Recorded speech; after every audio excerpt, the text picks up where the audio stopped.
সংসারের বড় ছেলে, বাবার মৃত্যুর পর এত বড় দায়িত্বটা ঘাড়ে যখন নিলেন, এই জায়গাটা চলে আসেন। এই জায়গাটা আপনার মানসিকতা তখন কি ছিল? কারণটা পরিবারের সবাই চেয়েছিল আপনি চাকরি করবেন, ভালো থাকবেন, তাদেরকে ভালো রাখবেন, প্যান্ট শার্ট পরবেন, সাহেব হবেন। তা না হলে কি রাখাল হলেন। এই জায়গাটা আপনার মানসিকতাটা কি কাজ করবে, আপনি কি বলবেন?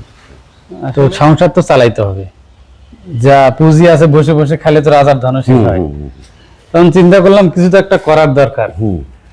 সেই থেকে আর কি চিন্তা ভাবনা হলো আর যে একটা খামার করি। আচ্ছা, যেভাবে হোক একটা খামার দাঁড় করাইলাম। বাবার কিছু রেখে যাওয়া অর্থ সম্পদ ছিল আর কি, সেখান থেকে দাঁড় করাইলাম। আমি তো আসলে গরুর খামারের কিছুই বুঝি না। একটা পড়াশোনা করা ছেলে, কখনো জমিতেই যায়নি, এরকম অবস্থা। 4টা গরু কিনছিলাম সর্বপ্রথম। আচ্ছা, ওই থেকেই আর কি। আচ্ছা, গরু পালন তো অনেক ধরনের হয়। হ্যাঁ, তো আপনি কি ধরনের গরু পালন করছেন? প্রথমে আমি গাভী পালন করতাম।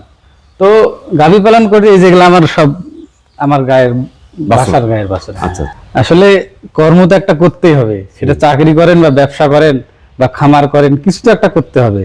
আর যখন চাকরির পেছনে যাবেন তখন বাবা মারা সাহস পায় কেন যে আমার ছেলের মাসগুলো একটা কিছু আসবে। হ্যাঁ, তখন নিশ্চিন্তে থাকে। যখন আপনি একটা খামার বা ব্যবসা করতে যাবেন তখন আপনার বাবা মাকে সেটা বিশ্বাসটা দেখাইতে হবে যে আমার ছেলেটা পারবে। হ্যাঁ, আপনি যদি মোবাইল টিপতে টিপতে বলেন যে আমি এটা করবো ওটা করবো, তাহলে তো সম্ভব না। আপনাকে বাড়ির সবার বাড়িতে গরু আছে, আপনি তো এমনও ছেলে আছে খামার করবে, গরুতে যা হাতও দেয় না।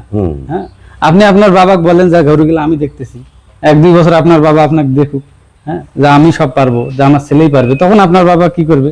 ইনভেস্ট করবে আপনার উপর।